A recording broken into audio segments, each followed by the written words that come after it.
Сәлеметсіз бе, Динара? Менің атым Эрик. Сәлеметсіз бе, Эрик. Өте қуаныштымын сізге танысқаныма. Сізбен танысқаныма қуаныштымын. Онда музейдің ішіне кірейік. Thank you.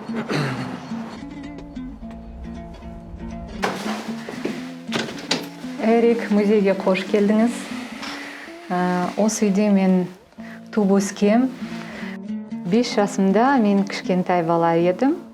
5 жасымда әкем енді менің ұрпағым, менің қызым музыкант болу керек деп шешті. Мен дирижер болуым керек және әкемнің ізін жалғастыруым керек деген ой келді маған. Және әкемнің оркестрі қалып тұрды. Сонда анам, сен енді ондай қиын жолға барма, қызым, саған қиын болады деп маған ақыл айтқан. Бірақ мен қоймай сол факультетке түстім сол кезде.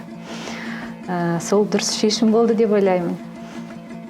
As the father of 2 young girls, I think it's really important for girls to be able to be encouraged to choose careers that they're inspired to do. Do you see yourself as a role model here in Kazakhstan?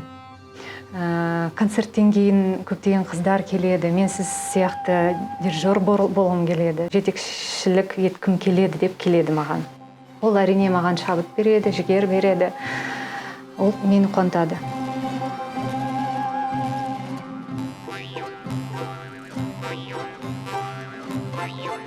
Dinara, what does it mean to you and others that you're the only female conductor of a professional orchestra here in Kazakhstan? Бұл енді үлкен маған артылған жауапкершілік. Тек қана қазақ елінің алдында емес, бүкіл елдің алдында деп ойлаймын. Бұл тек қана маған емес, бүкіл осы Отырар сазы оркестріне артылған үлкен жауапкершілік. Музыкант болам десеңіздер, одан қорықпаңыздар. Оның үлкен құпиясы жоқ. Сіздер тек қана көп еңбек етулеріңіз керек.